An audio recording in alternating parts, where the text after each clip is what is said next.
कैसे श्री तुलसीदास जी का मन बदल गया और वो तुरंत पत्नी के प्रेम से हट करके श्री राम जी के प्रेम में आ गए और अपना पूरा जीवन उन्हीं में समर्पित कर दिया। दोस्तों, मेजर टिप्स इंग्लैंड चैनल में आपका स्वागत है। आपको जानकारी अच्छी लगे तो वीडियो को शेयर करिएगा। दोस्तों, श्री तुलसीदास जी का जन्म एक परिवार में हुआ था। जब इनका जन्म हुआ तो ये 12 वर्ष के लगते थे, इनके दांत भी थे।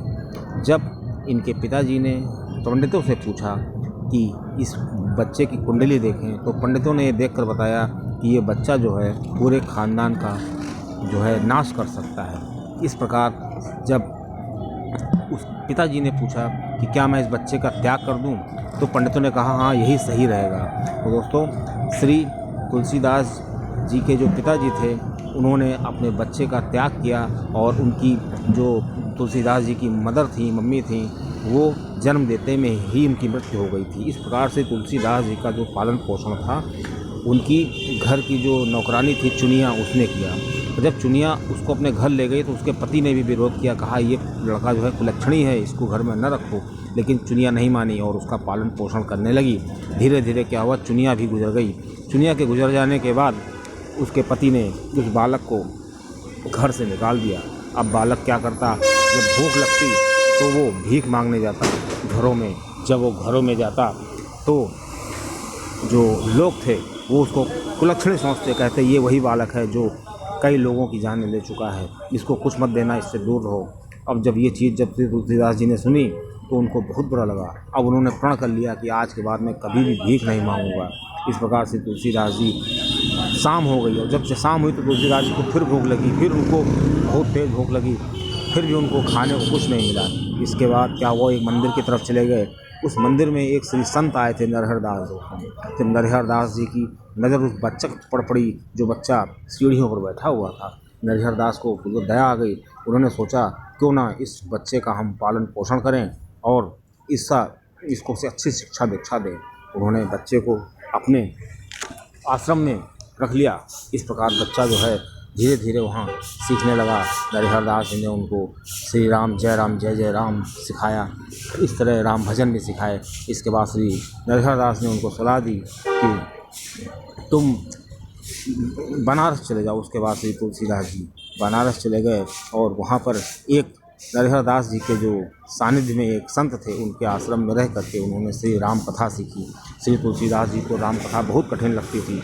इस प्रकार श्री तुलसीदास जी ने पूरी कथा को कंठस्थ कर लिया और वो राम कथा कहने लगे। उसका दोस्तों, श्री तुलसीदास जी राम कथा कहते और लोगों की भीड़ होती। श्री तुलसीदास जी इस तरह बहुत प्रसिद्ध हो गए। इस प्रकार धीरे धीरे उनके जो गुरु थे उन्होंने श्री तुलसीदास जी ने कहा कि अब तुम ज्ञानी हो गए हो, तुम राम कथा करके अपना पालन पोषण कर सकते हो, अब तुम्हें विवाह कर लेना चाहिए। सब श्री तुलसीदास जी ने उनसे कहा कि विवाह कर लेना चाहिए। इसी तरह एक रिश्ता जो है श्री तुलसीदास जी को के लिए आया और उस रिश्ते में उस लड़की के पिता ने कहा कि लड़का तो बहुत गरीब है, मैं उससे कैसे विवाह कर सकता हूँ। ऐसे में उस रिश्ते लेने वाले ने कहा कि लड़का गरीब जरूर है, लेकिन ब्राह्मण का असली ज्ञान, असली धन जो होता है, ज्ञान होता है, लड़का ज्ञानी बहुत है। इस प्रकार उसका पिता राजी हो गया और श्री तुलसीदास जी का विवाह विद्योत्मा से हो गया।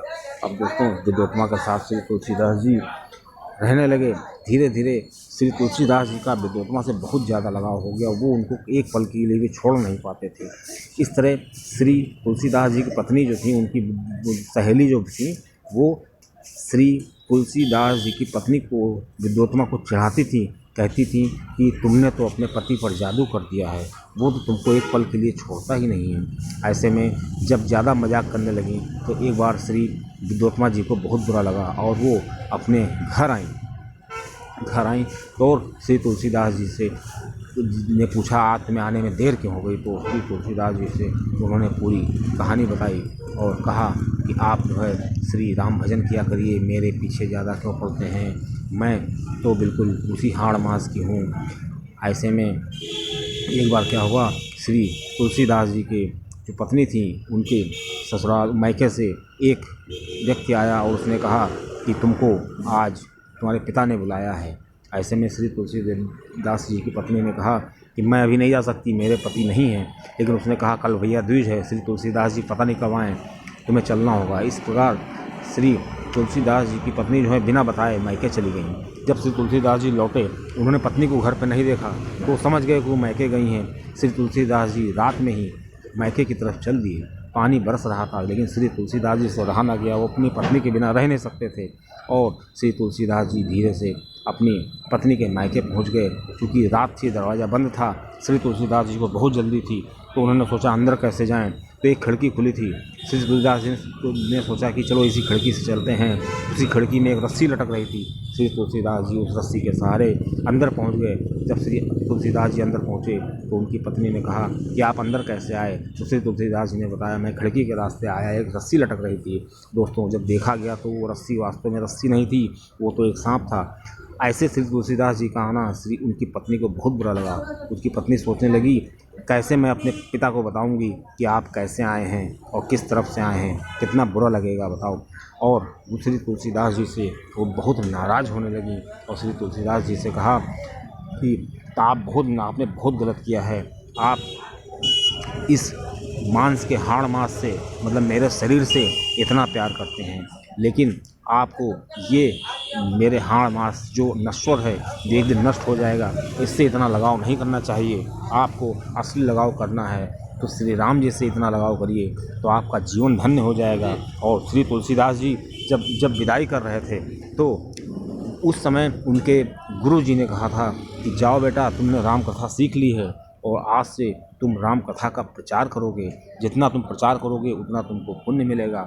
और श्री गुरु जी का ये विश्वास था कि ये लड़का आगे चल कर के श्री राम कथा का प्रचार करेगा। लेकिन जब श्री तुलसीदास जी का विवाह हो गया तो श्री तुलसीदास जी भूल गए उस राम कथा को कि हमें प्रचार भी करना है। तो इस प्रकार से विद्योत्तमा ने श्री तुलसीदास जी को याद दिलाया कि आपको राम कथा कहनी है, राम से लगाव लगाना है, राम कथा का प्रचार करना है, आप तो मेरे चक्कर में ही पड़े हैं।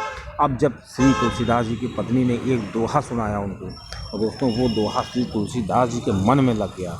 अब श्री तुलसीदास जी ने कहा कि मैं अपनी पत्नी का त्याग कर देता हूँ, और जब तक पत्नी का त्याग नहीं करेंगे तब तक ये लगाव नहीं होगा श्री राम जी से। बस श्री तुलसीदास जी फिर बनारस चले गए और वहाँ पर राम कथा कहने लगे।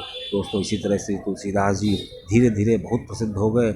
उसके बाद श्री तुलसीदास जी से मान सिंह भी मिलने आए थे और श्री तुलसीदास जी से अकबर की भी कथा हुई थी। दोस्तों, उसकी एक अलग वीडियो मैंने बनाई है कि किस प्रकार श्री तुलसीदास जी ने अकबर को श्री राम जी का चमत्कार दिखाया था, वो मैं आपको अगली वीडियो में बताऊंगा। दोस्तों, इस प्रकार श्री जो तुलसीदास जी थे उनसे महाराणा प्रताप भी मिलने के लिए आए और महाराणा प्रताप उसमें बहुत असहाय थे, उनके पास कोई धन दौलत नहीं थी लेकिन श्री तुलसीदास जी ने महाराणा प्रताप से कहा था कि तुम चिंता न करो, तुम्हारा राजपाट फिर लौटेगा, तुम फिर अपनी जनता का देखभाल कर पाओगे। अब श्री महाराणा प्रताप ने कहा कि ये कैसे हो सकता है, तो श्री तुलसीदास जी ने कहा सब राम जी की कृपा से होगा। इतने में अकबर का जो मंत्री था वो मान सिंह, वो भी श्री तुलसीदास जी से मिलने आया और जब तुलसीदास जी से मिला तो उसका मन बिल्कुल पवित्र हो गया। वो बिल्कुल मतलब उसकी सोच बदल गई और उसने जो महाराणा प्रताप के राज्य में उसने सेनाएं लगाई थी उनको पीछे कर दिया। इस प्रकार दोस्तों श्री तुलसीदास जी ने बहुत से